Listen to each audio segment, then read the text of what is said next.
Tonight's the night. It's going to. Sorry. That's a real song, people. Just saying. Yeah. It's like the second time I've kind of gotten lost in it. It's my song called Dark Passenger, and it's written about Dexter. Yay, Dexter. Yeah, Dexter, our favorite TV show. No, the reason I bring that up is because I had Parcast show serial killers. I had sent them a message about Dexter. I was actually suggesting that they do a this is long before I thought about doing CKCB, but I sent them a message saying hey, maybe for like an April Fool's Day joke, you should like do like the Bay Harbor Butcher just as a joke. And they replied back with just a canned response, just like, well, that's our favorite TV show. It's like, God, yeah. Be real. Right? Please be real. Or at least try to. Yeah, there's too many fucking fake people in the world today. Anyway, hey everybody, welcome to another episode of Crimes, Killers, Cults. And beer. Beer. Digressing right out of the gate before I know, didn't even do the intro. There's two crazy Florida men drinking beer, talking about true crime, and why the hell not? This makes it a little bit crazier when there's two crazy Florida men talking about these cases. Yes, indeed. You get our alligator brain take on the thing. The swamp lizard. Yeah. Oh, shit. Not to be confused with a lot lizard. That's a completely different thing. Oh, yeah. Oh, man. I stopped in, just last week, I stopped at a truck stop in Lake Wales. I was headed to Miami. This lot lizard comes up to me, and she offers me favors if I would take her to Jacksonville. Like, sorry, going to Miami. Yeah, can't help you. As far as lot lizards go, she wasn't bad looking. Well, that's good. But she was still a lot lizard. Yeah, but anyway. Oh, God. I don't have any ado. Do you? I do not. Yeah, our unsolved case being very well received. Indeed. So there might be more of that if I can come up with enough information on some of these unsolved cases. So we'll see. But yeah, tonight we are covering David Carpenter, the Trailside Killer. Yay. Yay, Trailside Killer, yay. Oh boy, here we go. And there was much rejoicing. Yay. There was much rejoicing. So, mountain hiking trails attract all sorts of people to them every year. Hikers, health enthusiasts,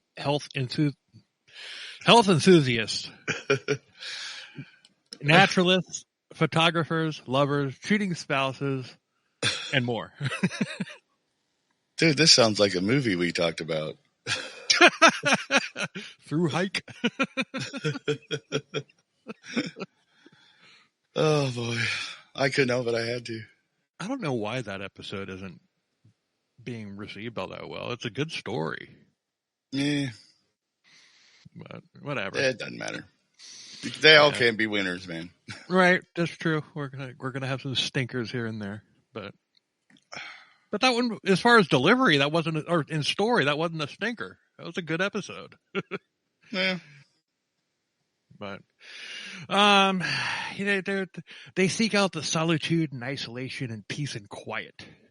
Unfortunately, the solitude and isolation attracts another type of people as well.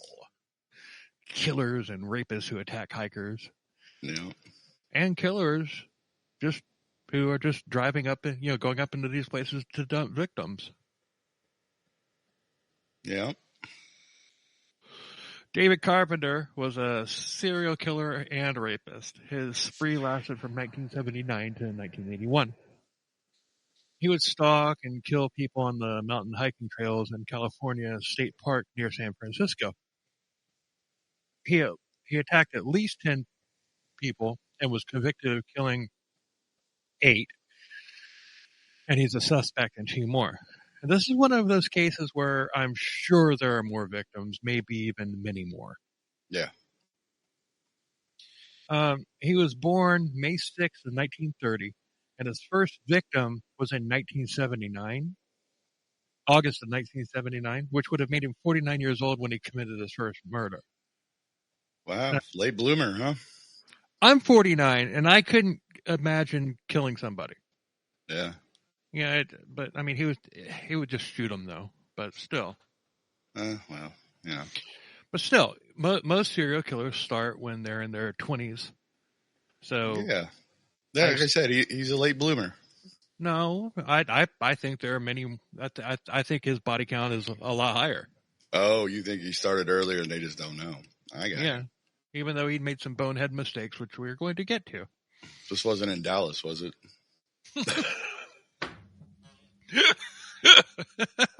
No. We're already fucked it. We can't ever go to fucking Texas, so why not? So David Carpenter was a native of San Francisco and was physically abused as a child by his alcoholic father and domineering mother. As a boy, he had a severe stutter problem. Oh, there's some irony right there. He had a severe stuttering problem and a persistent bedwetting problem. And he also had a habit of being cruel to animals. And that's 2 of the McDonald's triad right there. Yep. He's ticking all the boxes. Yeah. The McDonald's triad is bedwetting, cruelty to animals, and arson. And he didn't commit arson, but he's 2 out of 3 ain't bad.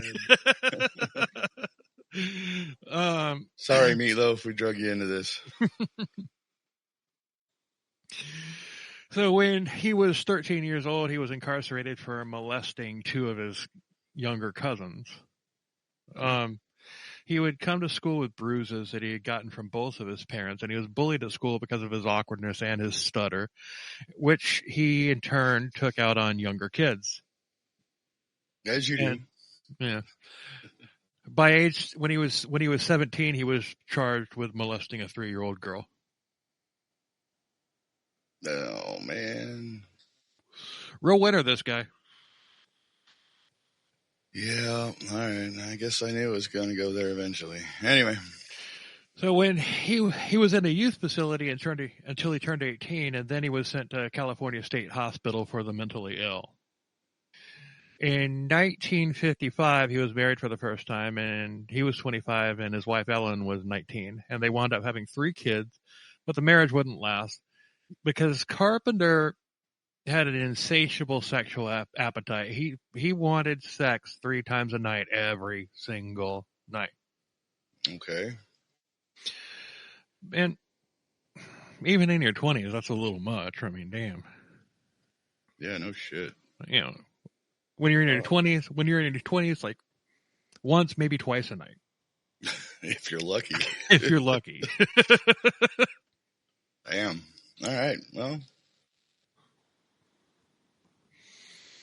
In 1960, Carpenter got a job delivering office mail to for an advertising firm.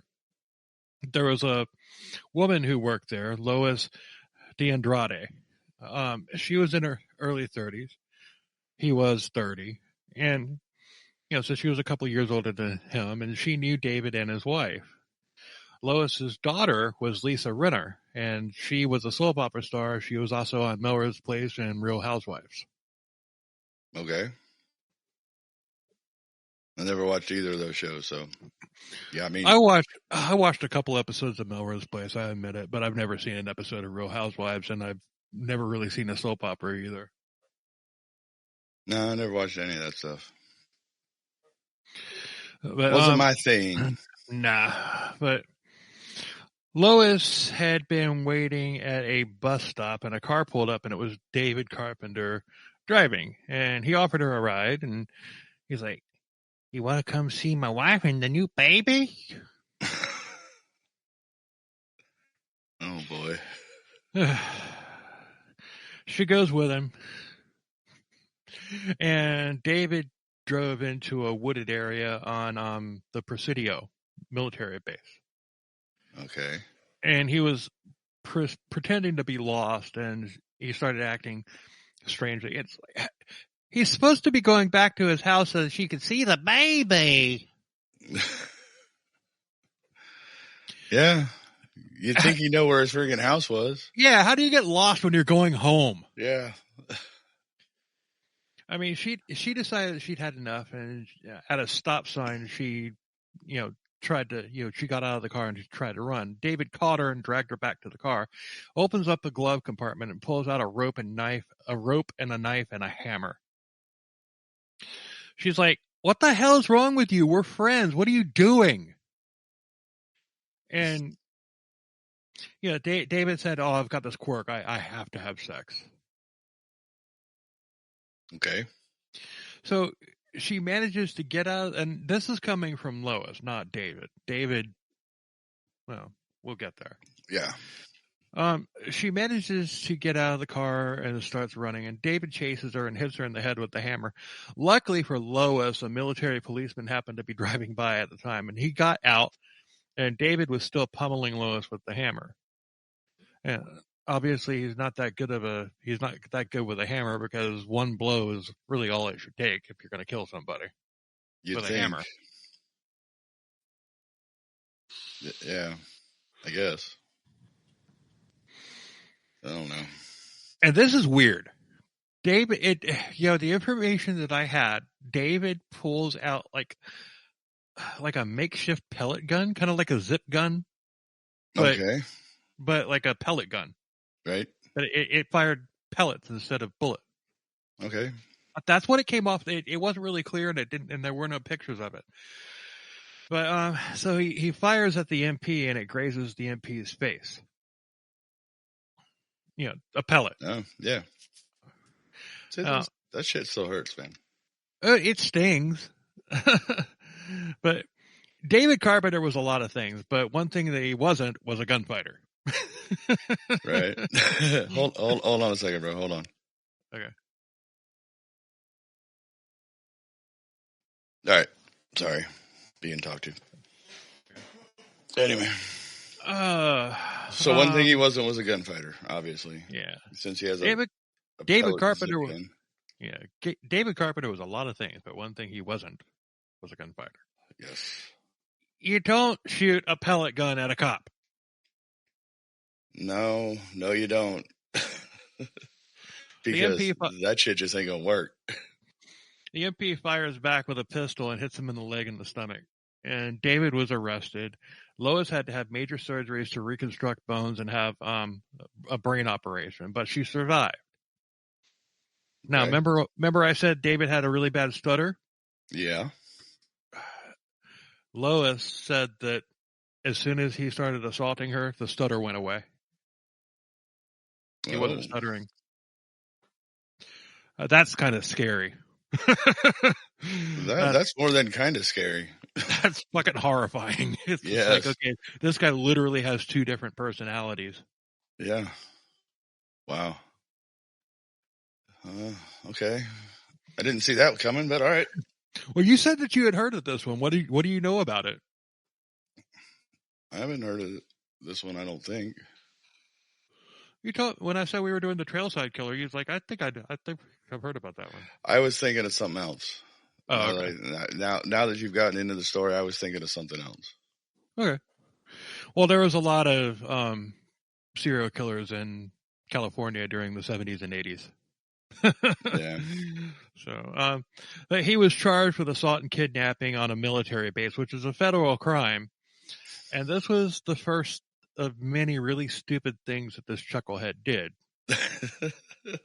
And the thing is it was stupid mistakes early on, but he learned.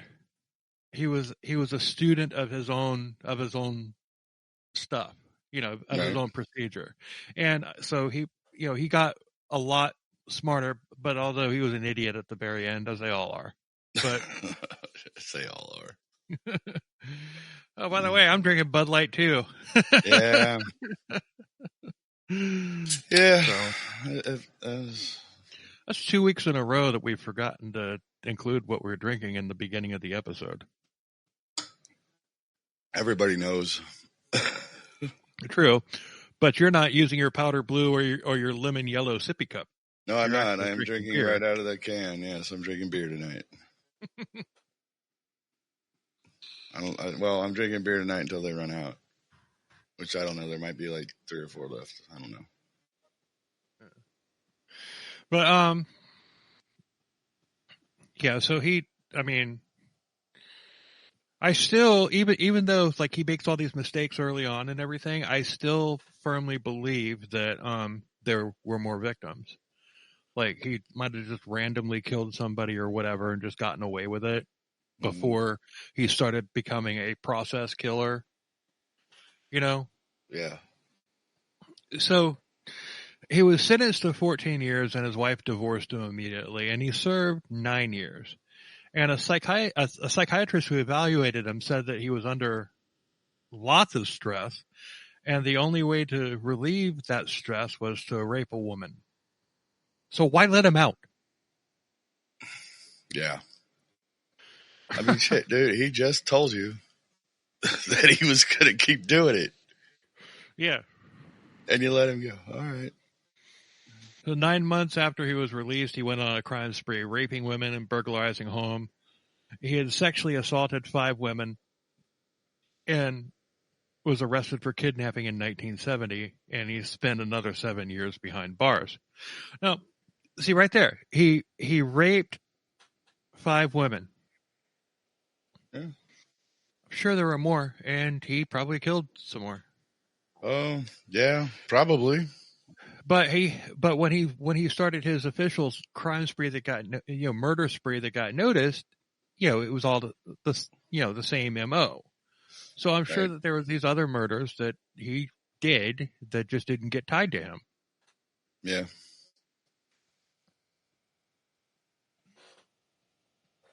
So he was at Vacaville State Hospital.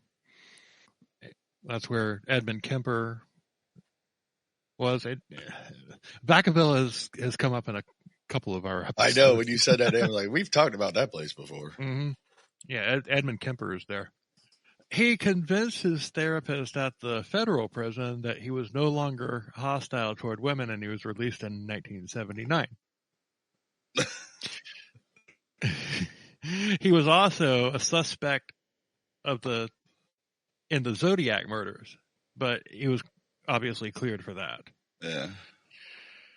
But one thing that he did learn was not to leave any witnesses. Yeah, that's usually the key. August 19th of 1979 on Mount Tamalpais? Your guess is as good as mine, bro. Yeah.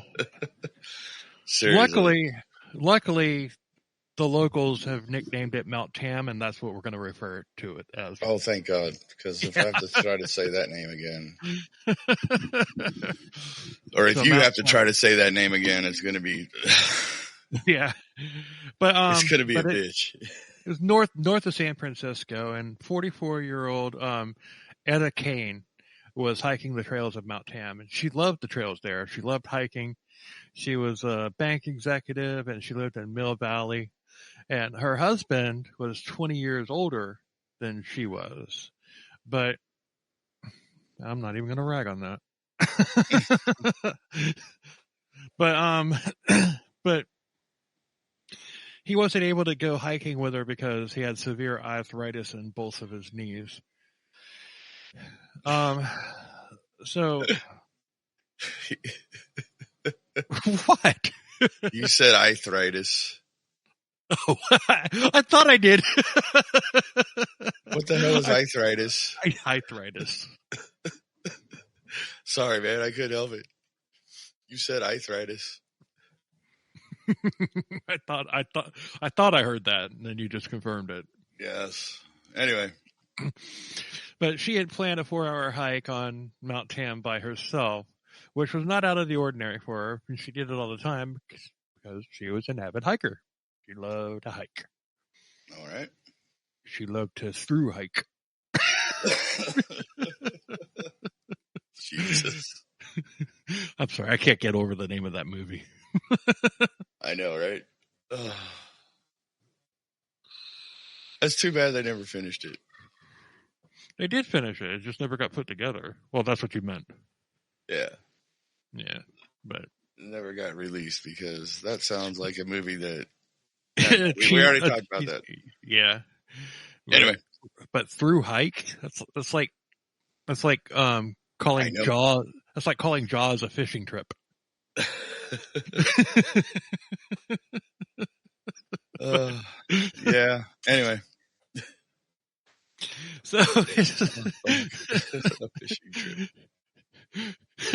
it started we're talking about the Brian Trimble episode, the one that we were talking about earlier that is not being that wasn't well received. So if you're curious, go listen to it. Damn. Yeah.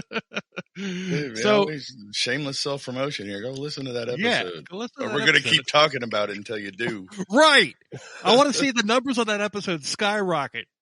That'll be like, that'll tell us to shut the fuck up about that episode. Right? Oh yeah. Yep, that's it. We figured it out. We're just going to, all the ones that aren't doing so good, we're just going to keep talking about them.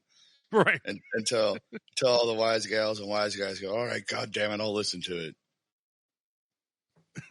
Yeah. Oh, I forgot to say, hey, wise gals and wise guys. Yeah. How's it going? That's okay. I brought it in. I brought it up. Yeah. Yeah. Anyway, moving on. So it started getting dark, and Etta had not come home. And when she didn't come home, her husband called the sheriff's department. Her husband assumed that she might have gotten lost on the trail or maybe injured or something and needed help. You know, I mean, you don't think my wife might have been murdered. So they sent out search crews that night to try and find her, and they couldn't find her. So they tried the next day, and then late in the day, they did find her body. Her body was about 60 feet off of the main trail up on a hill, and she was nude except for one sock, which makes me wonder if Henry Lee Lucas had done this. Oh, sorry, I didn't mean to laugh at that, but yeah. Well, he spent some time in California. Yeah. But anyway, none of the clothing was there other than the one sock. The killer had taken it all, but he had left behind all of her jewelry and personal effects and everything that she had with her. Although money and credit cards were taken out of her purse, but she still had her wedding ring on, and she had not been sexually assaulted.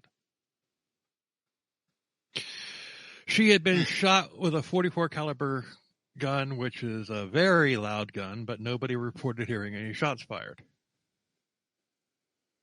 So, and that's something that's going to be a recurring theme.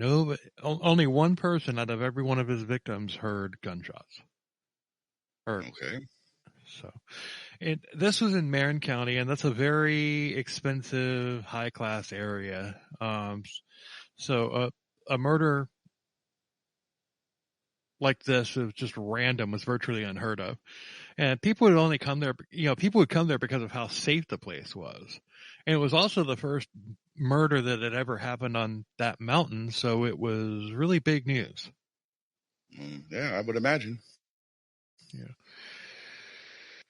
7 months after Etta's murder on March 8th of 1980, on the trails of Mount Tam, 23 years old Barbara Schwartz was hiking the trails with her dog.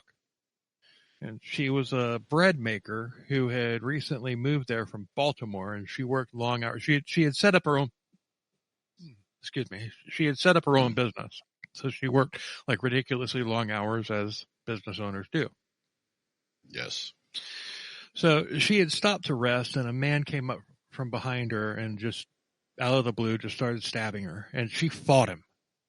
She fought this guy freaking hard, and unfortunately it wasn't enough. But there was a witness to this.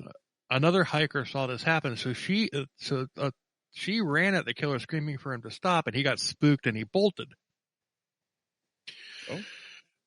Unfortunately, Barbara's injuries were too severe and she died. And she had been stabbed multiple times in the neck and chest.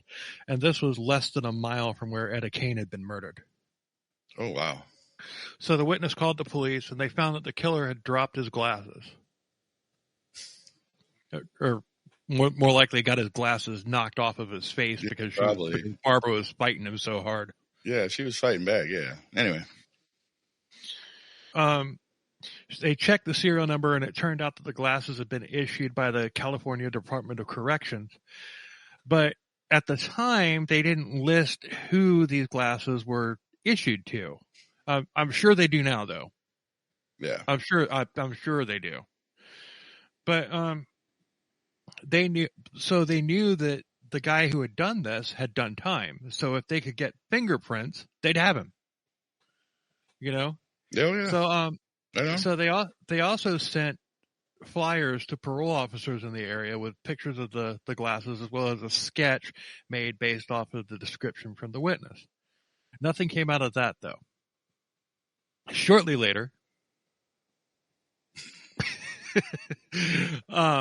a bloody 11-inch knife was found near the spot where Barbara had been murdered. 2 kids had found it, and they knew enough not to touch the damn thing. So they called the police. But a news team got there before the police did, and I'm assuming that the whatever news channel or whatever was monitoring a police scanner. Yeah. Yeah. So one of the idiots on the team actually picked the knife up, destroying any possible fingerprints that were on the knife. And according to the witness, the killer was not wearing gloves.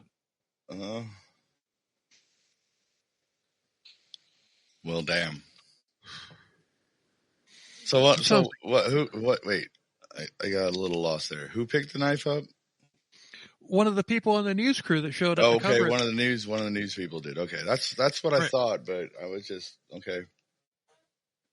Dude, and fucking little kids have enough common sense not to touch it. But this adult that works for the news crew is going to pick up a fucking bloody knife. Like, oh, I found something. Yeah. Like, oh, here's the knife that was found on the scene. Yeah, here it is. This is what I found it. This is what the kids were talking about. Yeah, this is it. This is the knife that killed the latest victim. Who was over here. Ruined all the fingerprints on it. You stupid dumbass twat. You stupid. Anyway.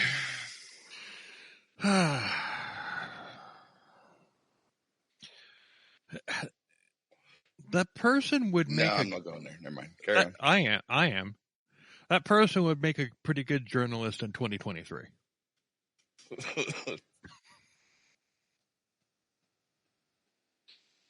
All right, you said it a lot more polite than I was gonna.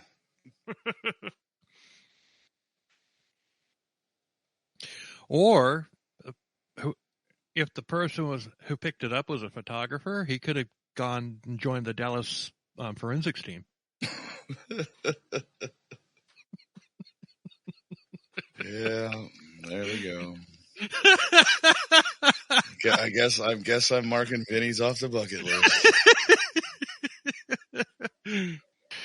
But law enforcement assumed that this was done by the same person, so they released the sketch to the public.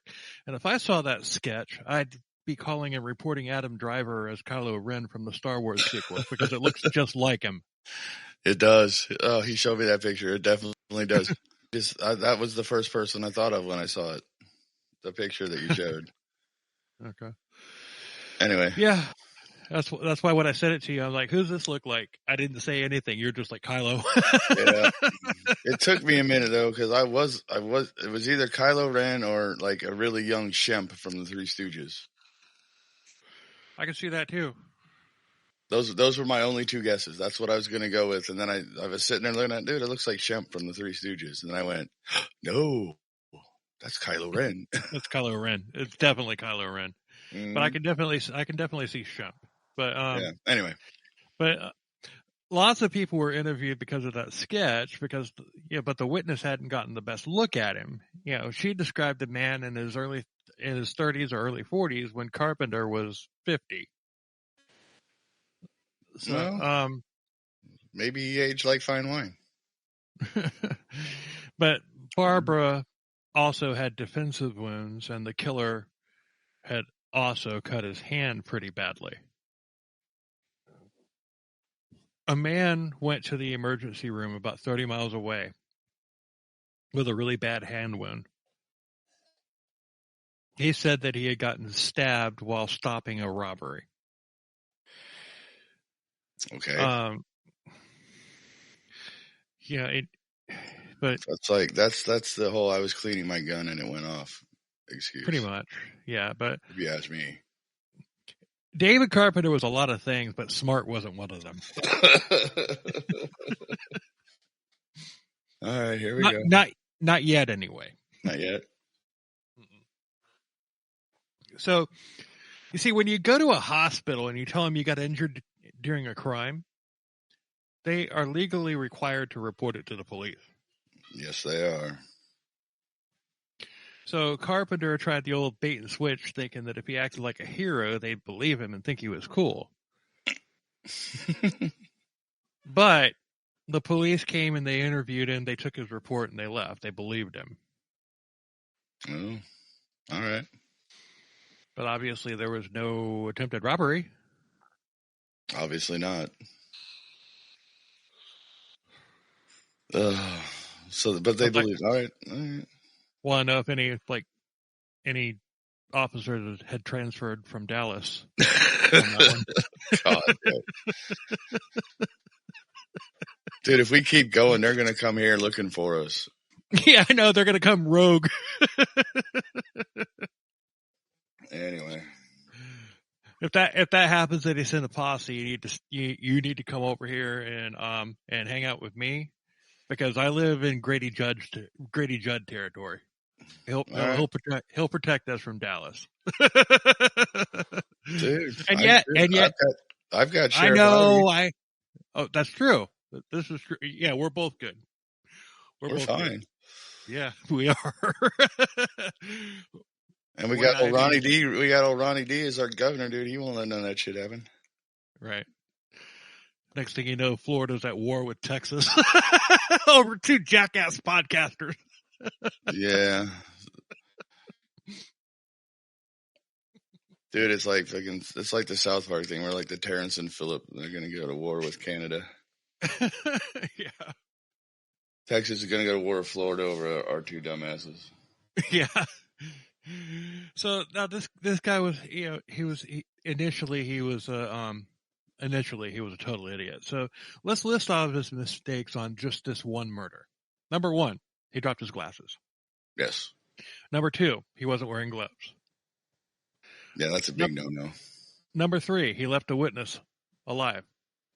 If he wanted to really, truly get away with it, he should have killed that witness. Yeah. And I'm glad he didn't, but still. Yeah. Number 4, he dropped the knife. Number 5, he went to an ER and gave a story trying to be a hero, which resulted in the police being called. And sure, he slipped through all the cracks of all of these, but there have been other serial killers who have been picked up as a result of much less. Like Ron Dominique, for example. Good police work got him caught over a long fucking period of time. Ron Dominique was slippery. Yes. And a potato. Like a heavily buttered potato. Without any black pepper on it. Without any black pepper. But if Ron Dominique had done any one of these things, the police would have gotten him much sooner. Any one of those things that Carpenter did, Ron Dominique goes down a lot sooner. Oh yeah. So it's just like he does like five different fuck ups in one freaking murder, and luckily gets away. It gets away. Yeah. Oh boy. Now, in a stroke of irony here, Carpenter used the same eye doctor that Barber used. Uh-oh. That can't be good. So he went there to have his glasses replaced. And the police had sent out hundreds of flyers to eye doctors in the area saying to watch out for that particular prescription. And it was a really odd prescription. It's not something that anybody would have. Yeah, it's something that's going to be isolated with somebody that has something seriously wrong with one eye and something seriously differently wrong with the other eye, you know? Yeah. So, but unfortunately, this particular eye doctor was overlooked.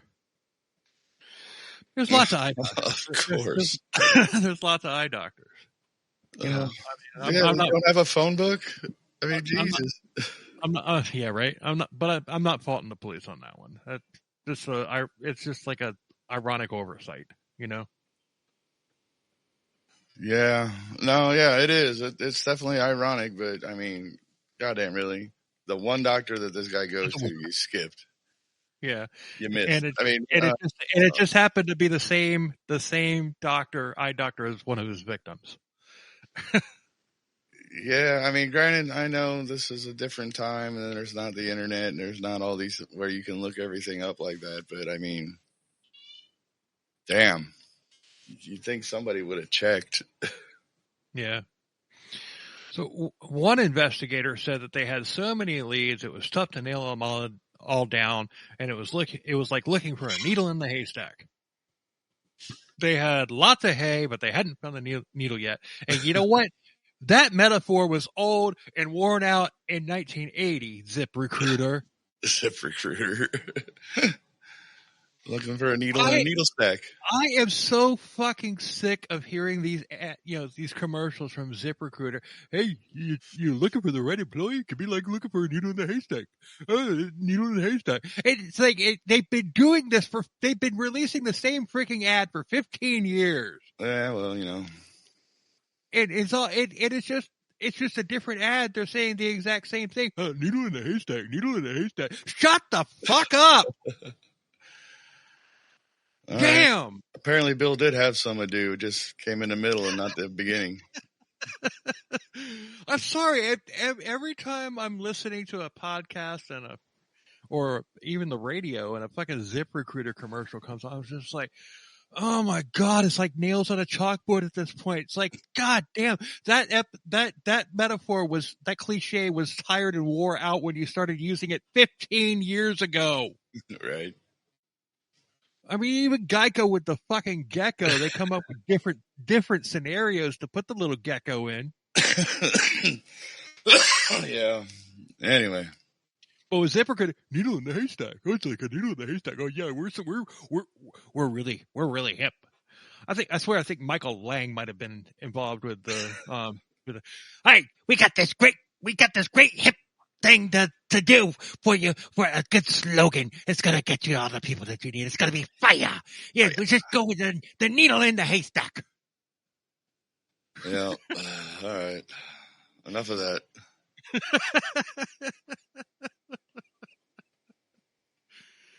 Fire.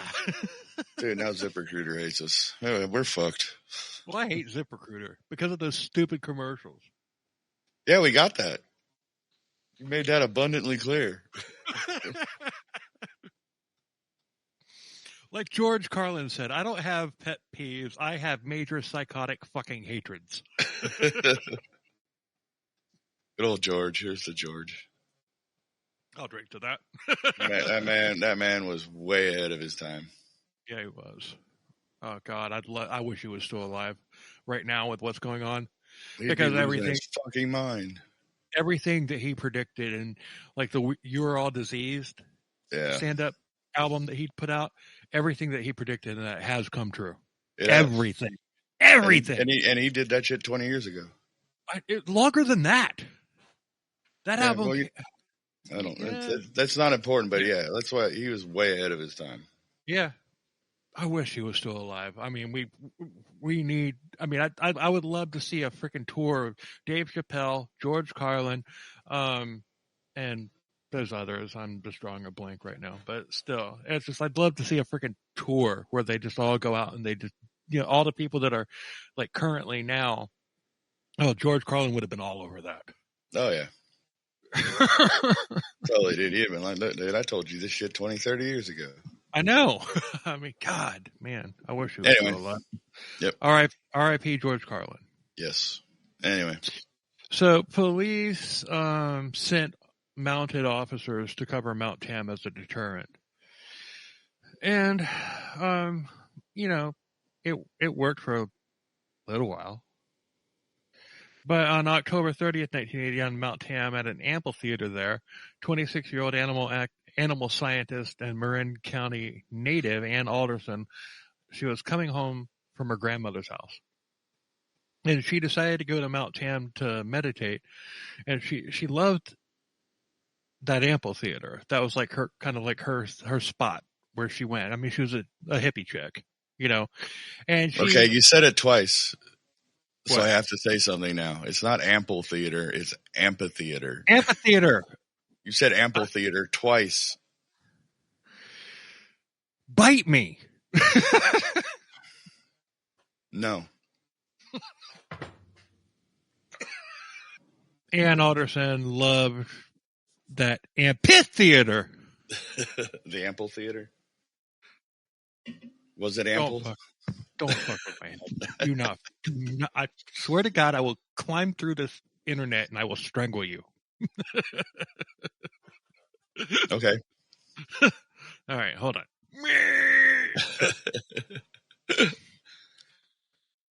So, good luck with that.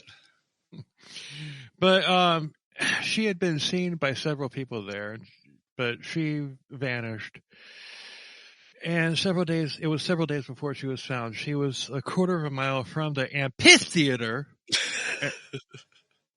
And she was fully dressed, and she had been shot in the head with a .38. Once again, nobody had reported gunshots, and she had been sexually assaulted and then redressed. Anything else missing? Because, I mean, dude, he took the one girl's clothes, so he's obviously a souvenir guy. So anything else missing? He's just doing whatever. I mean, he is a process killer, but with a stroke of disorganized. But she was also a half a mile from where Etta Kane had been murdered. All right. So apparently these notes are using Etta Kane as ground zero since it was the first one, and that makes sense, I guess. Yeah, he's got an area. Yeah. Anyway. God damn. I need to get a new chair. This thing's getting more and more uncomfortable every day. Well, this is as far as a serial killer story goes, this is one of the better ones. But it's one of the lesser known ones as well. But it's just not like all of the nuts and bolts of this episode and of this killer and everything. It's definitely one of the more interesting ones. Right on. And so the three murders, Barbara Schwartz, Etta Kane, and now Ann Alderson, they had all taken place on a weekend or a holiday, and Ann Alderson was killed on Columbus Day. So they theorized that the killer had a job and went killing on his days off. Okay, yeah, I can see that. That's valid. Yeah. So at this point, Mount Tam had been closed, and also at this point, David had left Mount Tam and went elsewhere. He went to Point Rios National Seashore, 20 miles northwest of Mount Tam. Oh, all right. All of this area, just the most gorgeous scenery you've ever seen in your life. I mean, it's just... Oh, yeah. I mean, I don't want to go to California, but I do kind of want to go there just to take that, the Pacific Ocean Highway, the Pacific Highway ride. Yeah. I do want to do that, and I've never seen. I've been all over California, but I've never seen redwoods. I want to see redwoods. That sounds like a song. Anyway, sounds like a country song. Mm-hmm. I've only been to a few places in California. I have been to the Redwood National Forest, dude. Those trees are friggin' amazing. I haven't. The furthest north in California that I've been is Sacramento. We drove through there when we were moving back to Florida from Washington State. But yeah, no, dude, that only Sacramento is where Donner's Pass dumps off into Sacramento. Yeah. But that's the only time I've been. That's the furthest north I've ever been in Sacramento, but or in California. Yeah. But I definitely want to take the PCH road trip sometime. But I want to do it in a car, not a semi. Yeah, right. I want to do it on a motorcycle because I think it'd be much more fun. Well, yeah, but still, I don't ride motor. I've been in too many car accidents to want to be in a freaking. Yeah, no, I understand. Yeah, it's just anyway. It changes you, man. It changes you. Oh, okay. Anyway. And I've never caused one. I've always been rear-ended. Or, and there was that accident where I was in a semi where head-on collision with a drunk driver in a F-150. Fatality accident, but I wasn't driving. I was asleep, and that's not a very good way to wake up. No, it isn't. Anyway, we digress. You're your co-driver. And then boom! Yeah. Whoa! Ah! God. Yeah. Yeah. Probably yeah. If you never want to be late for work, it's a good alarm clock, though. I could imagine. So yeah, there's no snooze button on that. No. Anyway. November 28th, hashtag, but I digress. But November 28th, 1890. 1980. 1890. Oh my God, we are starting to go off the rails on this one. Well, I am. You are. And I'm letting you. I'm doing nothing to hold this together. I'm letting you go. I'll pull it together. You know what? I'll be there in a minute.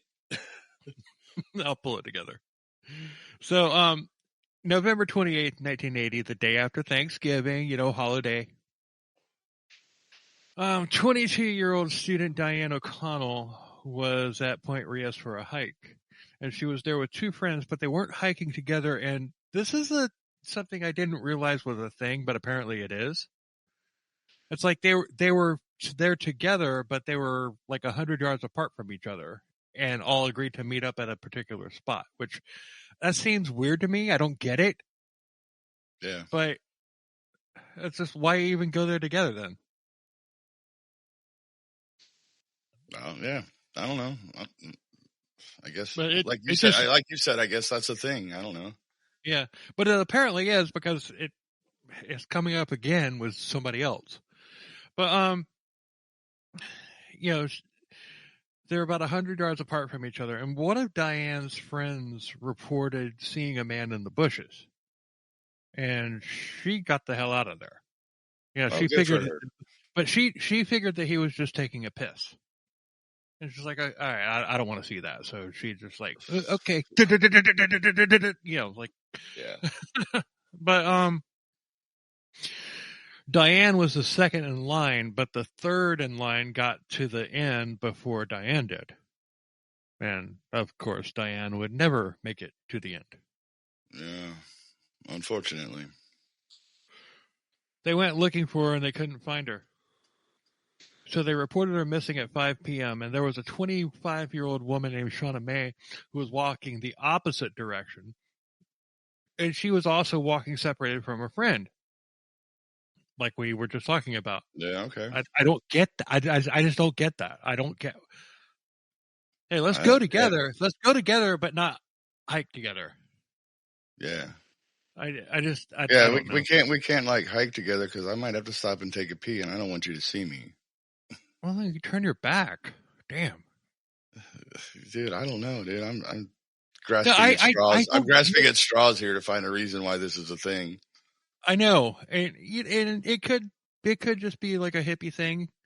It's just like, okay, we're gonna walk separately and then talk about what we found once we reunite at the end of the hike. Oh, well, Yeah, yeah, that way you have that's different experiences, I guess. yeah, and that's probably literally what it was. Yeah. I wouldn't do it. If I'm going there with my friends, I'm gonna hike with my friends. Yeah. But I'm not. Plus, I'm clumsy, dude. I'll fall off the edge of a cliff or some shit, man. I need somebody there to catch my ass. I'm not judging. I'm not judging at all. But I'm just Yeah. saying it just seems odd to go there with your friends and not hike with your friends And not stay together. Yeah. Yeah, dude, Right. that's weird. That's really weird. I don't get that. But anyway, whatever. I guess it's a thing. Apparently. Yeah. So but she also never made it to the end of her hike either. So in the same day, 2 women were gone. Wow. Search groups were buckle up. There we go. Search groups were formed the next day, and they found a tennis shoe buried under leaves, and 2 people were found there covered up with leaves, but they were not Diane and Shauna. Okay. They had been there much longer, and actually since October 11th. This was November 28th. Oh. It was a male and a female, 18-year-old Cynthia Moreland and 19-year-old Richard Stowers. Yeah, and the same day that they were found the same day that Shauna and Diane were also. All right, let me back that up. The same day Shauna and Diane were also found. All 4 people have been shot in the head with a .38. With a .38. All right. Mm-hmm. So it's theorized that Shauna had stumbled on David and Diane, and that he had learned from his mistake with Barbara Schwartz, where he left a witness alive. Yeah. Diane and Shauna were found nude with their clothes just left in a pile. Diane had been strangled with a wire, and it's theorized that Shauna had been forced to watch. He then raped Shauna, shot her, and then shot Diane, just to make sure that she was dead. And like I said before, all 4 people were killed with the same .38. And this was also the same gun that was used to kill Ann Alderson. So there was now no doubt in anybody's mind that there was a serial killer. Okay. And in other news, water is wet.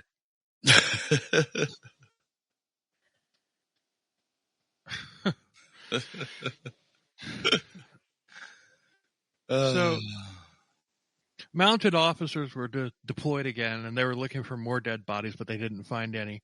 The FBI got involved, and even John Douglas, the rock star profiler portrayed in the Mindhunter series. I was going to say, we talked about him before too, haven't we?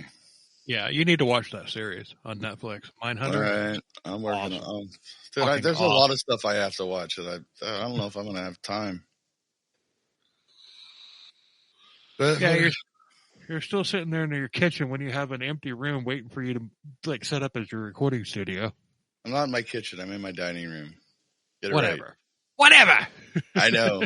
But you are absolutely right. I am very much a procrastinator, and I just, yeah, that is what it is. One day I'll be in that room. I promise.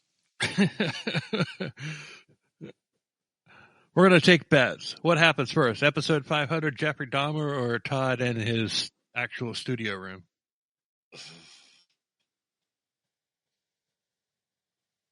Dude, we're only on.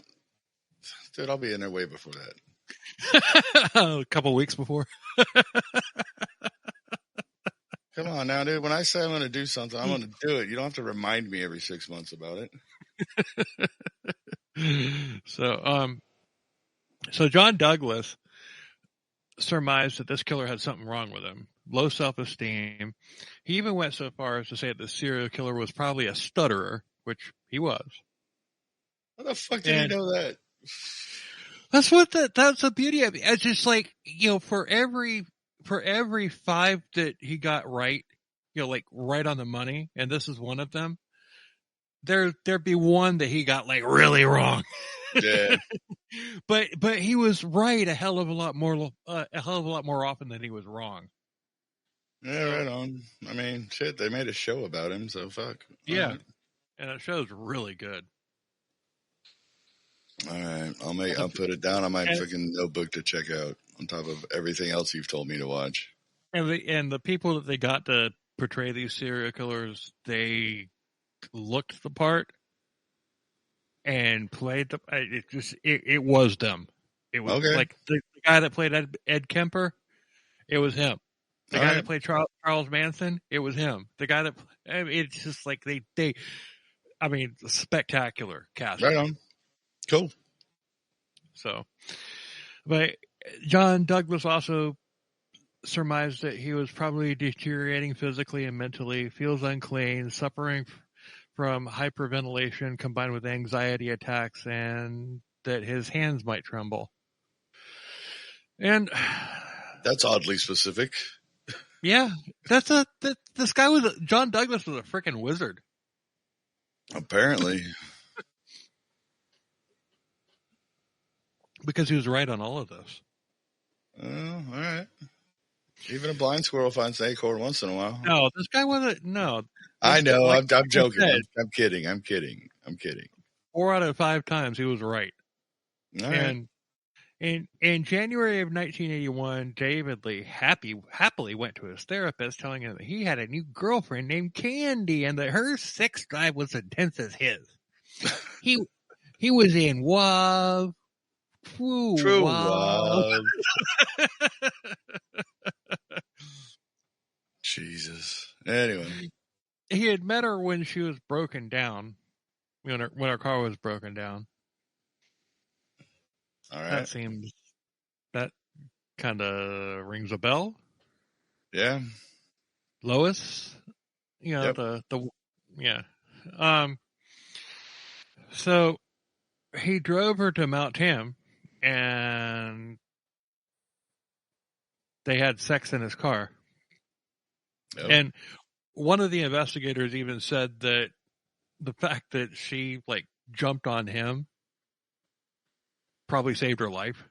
Yeah. Because he was probably taking up there to rape and kill her. But she fucking jumped on him, and he's just like, "Ooh, I like this." Right. Or he was like, "Oh, I like this." Yeah, because he wasn't raping and killing, so he still had his stutter. Right.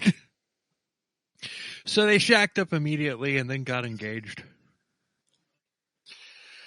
Oh. So March 29th, 1981, at Henry Cowell Redwood State Park in Santa Cruz, California, 88 miles south of Marin County, Ella Hansen and Stephen Hartle were hiking. They were college students. But separately, though, right? No, they were hiking. They were hiking together. They were a couple. Oh, so they didn't like. All right. No, they were also in true love. Oh, okay. More of that shit. All right. But they had crossed paths with David once, and then later on, when they were coming back, they crossed paths with him again. And the second time, he pulled out a gun and he holds it on him, and Steven says, "Hey, you can have all our money, man. Just chill out."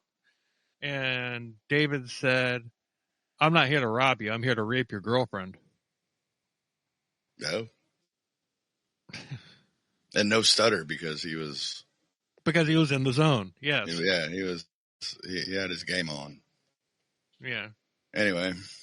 I'm sorry. If somebody comes at me and points a gun at my head and says, "I am here to rape your girlfriend," I'm probably not going to do anything. But if somebody comes up to me, holds a gun, points a gun at me and says, "I'm good," I'm swinging. I'm taking my chances and swinging on the guy. I know, dude. If I could stop laughing. Yeah. Like, dude, are you serious? All right, go back to where you were. Take a deep breath. Come back and do this over again. Because that ain't working. Anyway. No. So, Stephen tried to talk David down to no avail, and he forced him off the trail, and Stephen and Ellen were shot multiple times. A father and son had actually talked to David on an observation deck prior to this. David left, and shortly later they had heard gunshots. And they then were approached by Stephen, who was begging for help, saying that he had been shot. He had managed to survive. Yeah, he described the shooter, and it was the man that the father and son had seen. So the father stayed with Stephen, and the son went to get help. Stephen and the father, Stephen was able to walk, so they made it to the ranger station. And as they were talking with the rangers, a red car drove by. It was David. They identified him. That's the guy right there. That's him. But the father, Stephen was taken to the hospital. The father had given a good description of the car, but he didn't get the license plate. They also got a good description of him, as well as his jacket that said Montana Olympic Beer Drinking Team on the back of it. Haven't said this yet this episode, but put a knife in that. All right.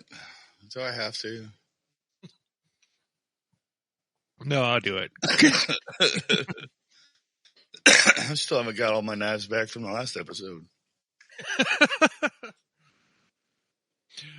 They released a new sketch. This one was correct, but they were now wondering if they had two killers due to the Kylo Ren sketch that they had prior. Once they ran the bullets on these last 5 victims, they put it together that it was all the same person. All right. May 2nd, 1981, in San Jose, California, Heather Skaggs was at a print school, and next to that school was a print shop that she had gotten a job at. Okay.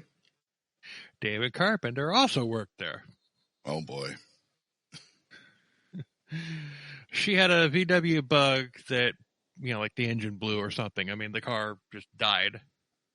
And David's just like, I've got one you can buy. And you can make payments on it.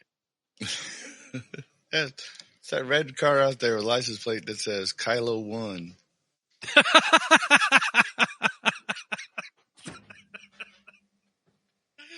You fucking got me. and the bumper sticker says, I'll never be as good as Grandpa.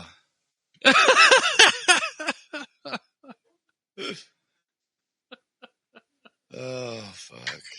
Fuck you, dude. Dude. Don't you dude me, dude. Dude. Dude. Dude. Dude. Anyway. I couldn't help it, dude. That one. It was just there, dude. You totally set that up, and I fucking knocked that bitch right out the park. So, David had a VW Bug, a newer one that she could make payments on. Of course. He volunteered to take her to the car. Like, I'll take you there. So she was apprehensive. Yeah. She was apprehensive, but she had a boyfriend, and she told him about this and everything. And her boyfriend's just like, I don't feel good about this. But she's like, I'll take a knife with me. I'll keep a knife in my purse. Yeah, because Anyway, so David, she goes with David, and David just like, hey, while we're on the way, let's stop in the redwoods to find a fern for a friend of mine.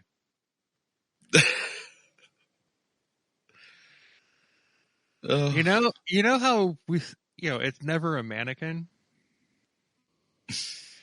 It's never a fern. It's never a fern.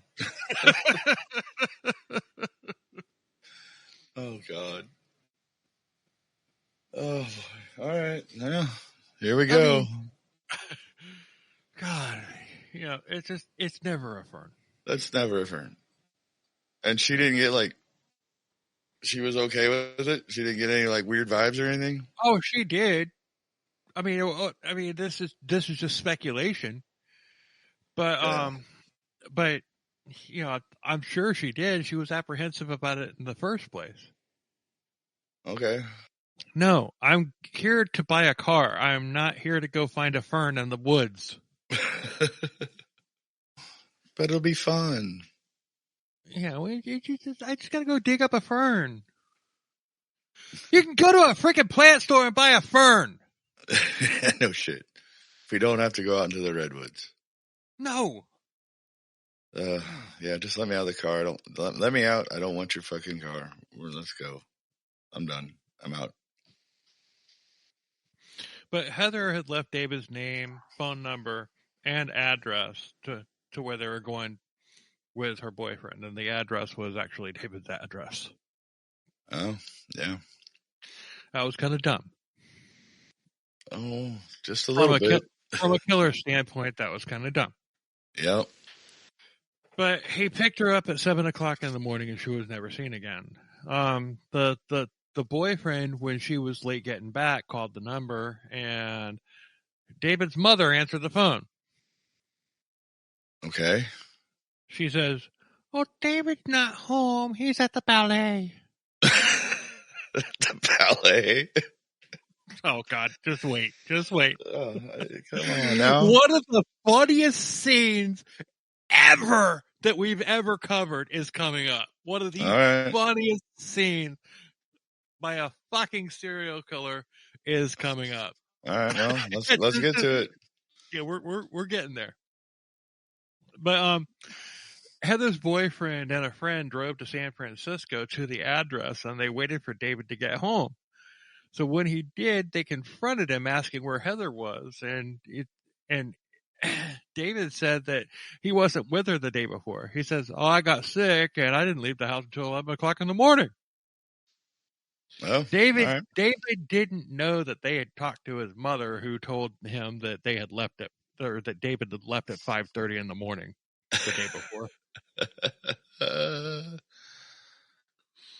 Oh boy.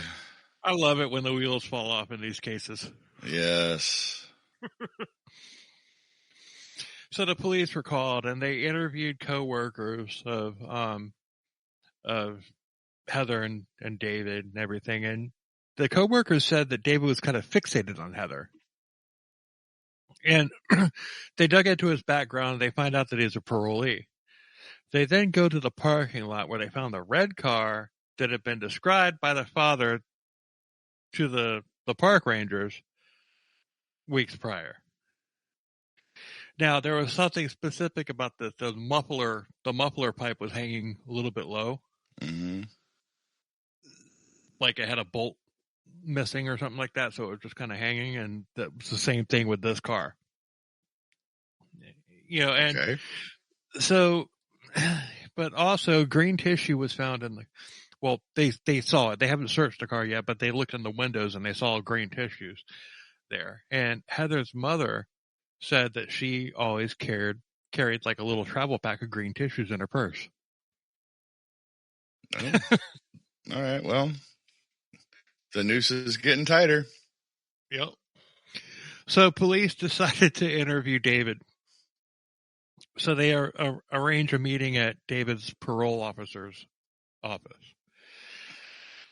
On May 8th of 1981, 6 days after Heather had went missing, the interview took place, and he had grown a beard and he wasn't wearing glasses.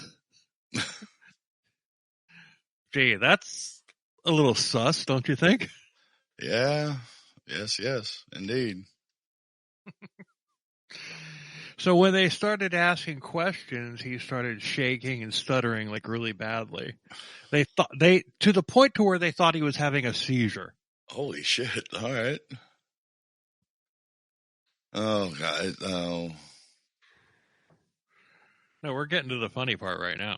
Yeah. He came across to the officers as a harmless idiot, but Stephen, the guy who had survived, he said that the man who had attacked them was cool, calm, and spoke perfectly. Like what we talked about before. Mm-hmm. From Lois. Yeah. He told the same story about not making it to pick up Heather, and then he calmed down. He actually said, "Well, I'm a parolee. I should be your main suspect." And then he blamed Mama for his past crimes, and saying that she had forced him to take ballet lessons and she was mean to him.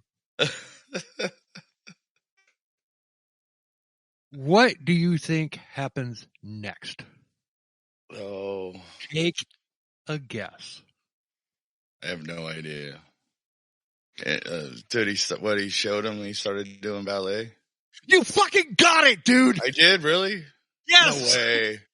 He started getting up and prancing around doing fucking ballet moves in front of them. No way. You totally got it. I am not lying to you. Holy shit, you got Sweet, that. I got it. All right.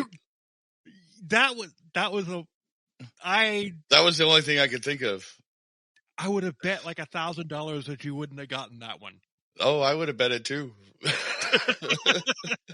Holy shit. I never get them on the first try.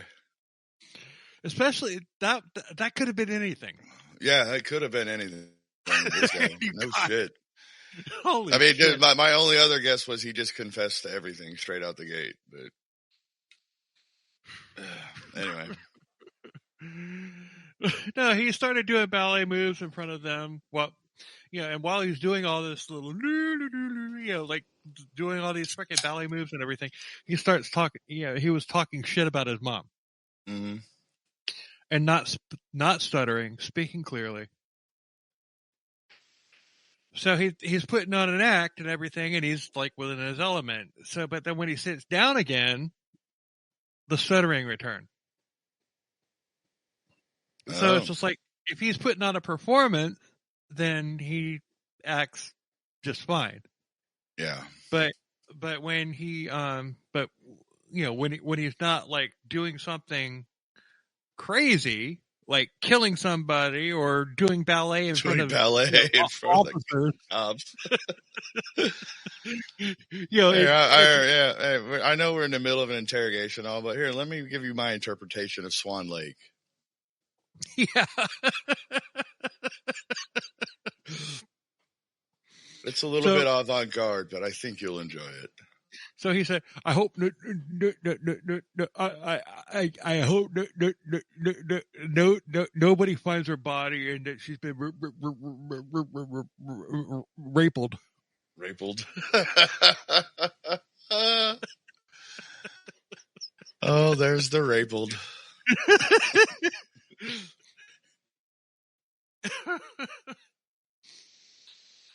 Oh boy. Okay. Anyway.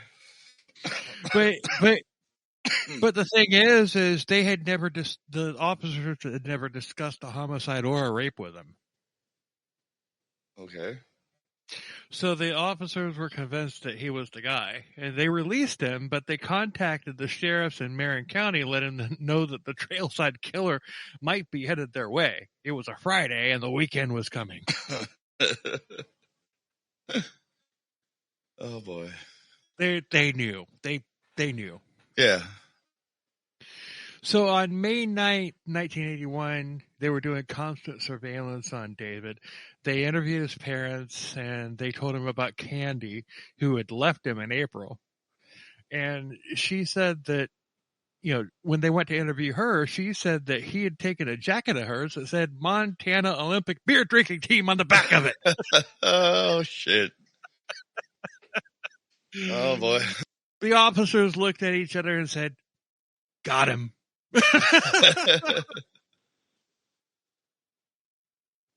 Oh, shit. Oh, man.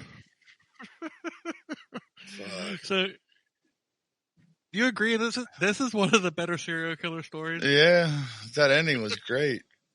Oh, shit, we're not there yet. Oh, really? Okay, I got 4 pages to go. All right, so David was arrested and charged with Stephen and Ellen's attacks, and he was put in a lineup, and Stephen identified him in like a split second. It's that guy, Kylo Ren, right there. He killed his dad too. Stabbed him right through the heart. And his mom gave up her life so he could be a good guy again. Right. Anyway, we're not talking, dude. For a couple of guys said we're not going to talk about the Disney Star Wars movies. We sure are talking about them a lot in this episode. Well, we have to because of that sketch. Looked just. I know it looked just like him. I'm sorry, Adam Driver. You're a great actor, but damn. So they searched his apartment, but they couldn't find the gun or the jacket. He had, as far as they were concerned, he had probably ditched him.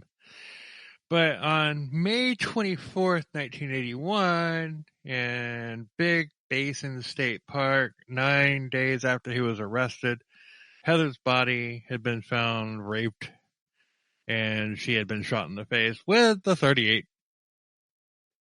The same gun. Okay. Yeah. So 6 weeks later, a friend of David, a guy named Shane Williams, robbed a bank, and he was caught. Officers, that's a federal charge.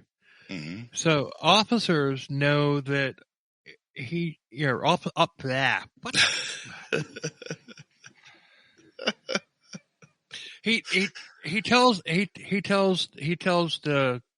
law enforcement that he knows where the gun that David had, the Trailside murder, the Trailside killer had used. Mm-hmm. He wanted to make a deal. So he said that David had loaned him the gun so that he could rob the bank. And this was a deviously fuck.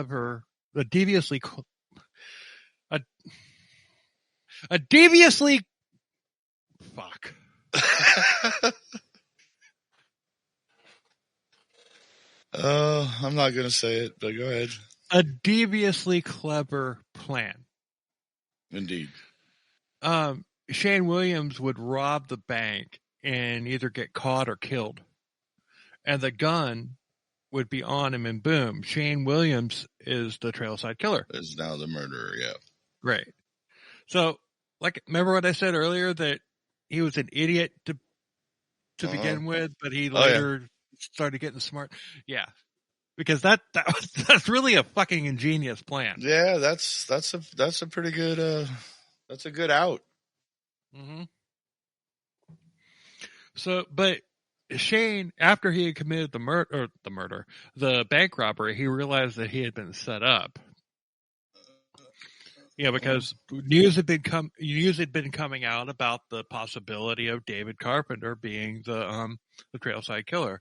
He was like, "Oh, okay, I see what's going on here." So he hid the gun. All right, smart play.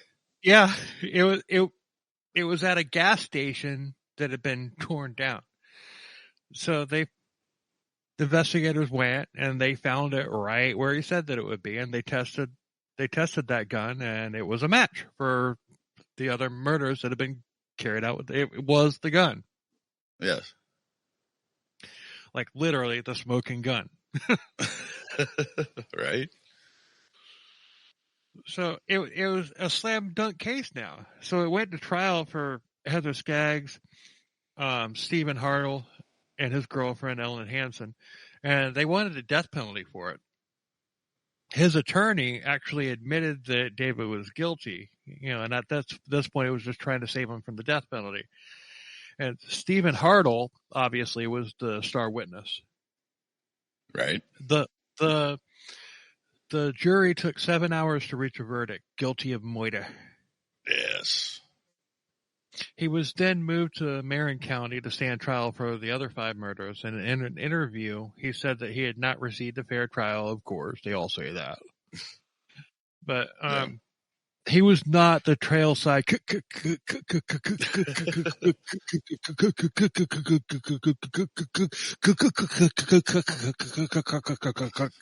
killer. Okay. I might be exaggerating a little bit, but not much. I don't know. That went on for an awful long time. No, I did about 12 Ks. He probably did about 6 or 7, maybe 8. So I was exaggerating, but not by much.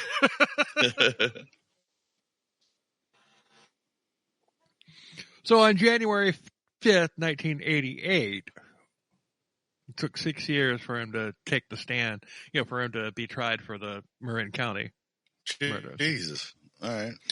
Well, I think what they were doing was waiting for, appeals to die down and stuff like that before they did it. That's just my thought. Yeah. But Carpenter took the stand in his own defense on the Marin County killings.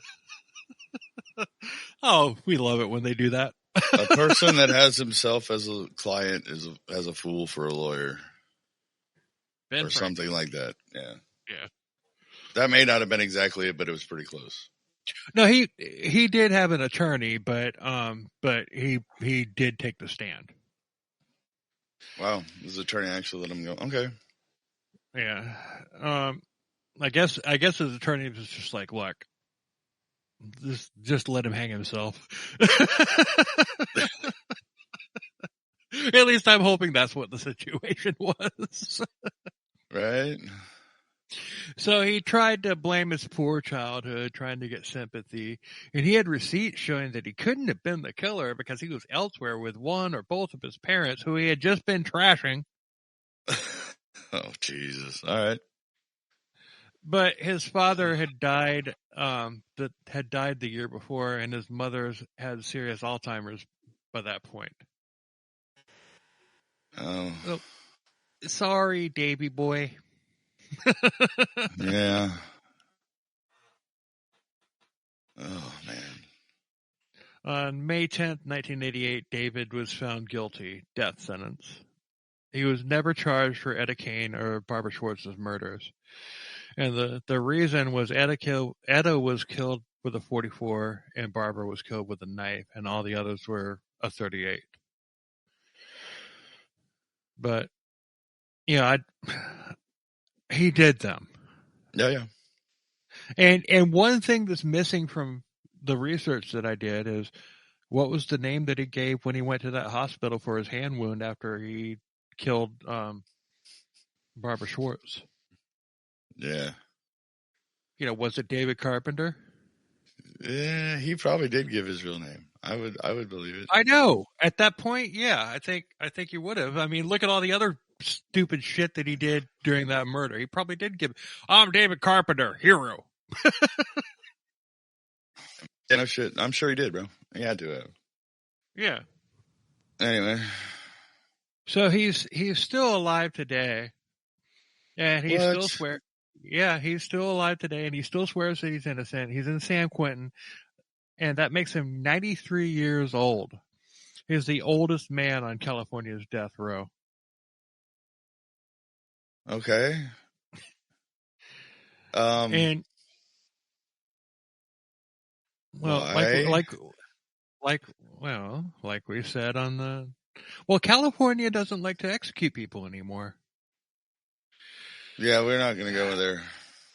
But at the same time, the episode that we have recorded that we haven't released yet, it's just they don't know when their execution date's going to come. So every day they have to live with, is today the day? Yeah, I get that, but still, no, dude. I mean, if you're not going to fucking execute him, he's 93. Yeah, he's going to die. I mean, he's not going to be executed. He's going to die in prison, dude. I mean, shit. He's probably going to fucking kick over tomorrow. Yeah, he could die before this episode gets released. At 93? Fuck yeah. Yeah. I mean, dude, just give him life in prison if that was the intention. Just give him life in prison. Fuck. Well, it was a different time when he was sentenced to that, and now things have changed in California. So that's what it is. Dude, things have changed everywhere, man. Oh, yeah. But still, I mean, we still execute people in Florida. So does Texas. But don't try to get on their good side, Ed. We've already fucked up.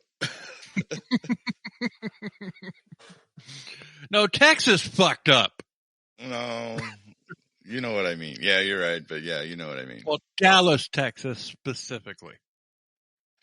So anyway, so in 2010, David was linked by DNA to yet another victim, 23-year-old Mary Frances Bennett, who had been stabbed to death in 1979.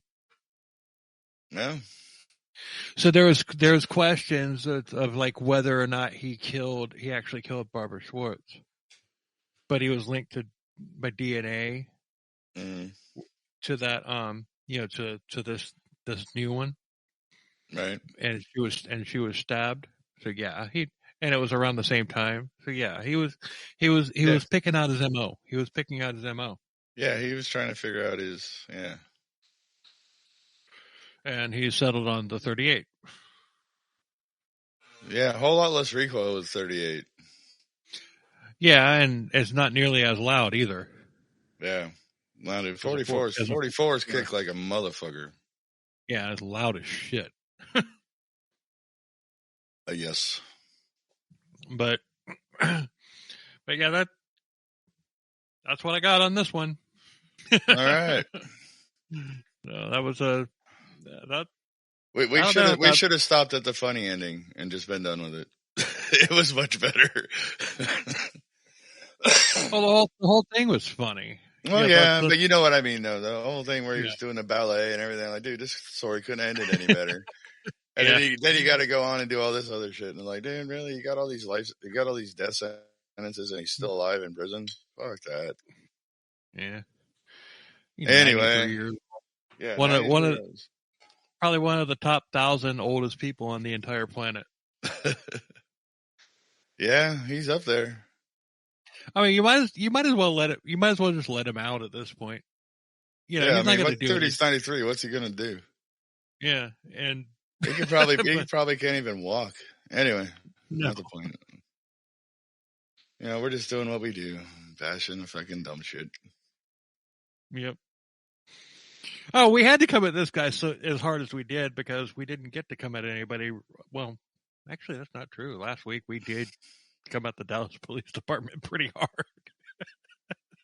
to the point to where it's probably in our best interest not to go to Dallas ever. Yeah. Well, though, I mean, we were talking about them now too. So anyway, yeah, you're right. Yeah. I'm just avoiding Texas altogether, just to be on the safe side. Yeah. But anyway. Oh God, I don't know what's coming next. I don't know what we have in store for you next. So I don't have anything on deck, but I'll come up with something. But we'll figure something out. But what you guys don't know is we're 3 weeks ahead at this point. So I got plenty of time. Yeah, right. And this will be episode 67. I think on episode 69, we're going to come up with something steamy. Yeah, it's a little spicy. Yeah, we why not? We have to. Just cause. Yeah, I don't know what that is yet. We were talking about Jodi Arias, but that's the case that's been done to death. We'll cover that one eventually. Yeah. But no, we got to come up with something steamy for episode 69. Yeah, we will. We'll figure it out. Anyway. So anyway, until next week. Later. Cheers, everybody.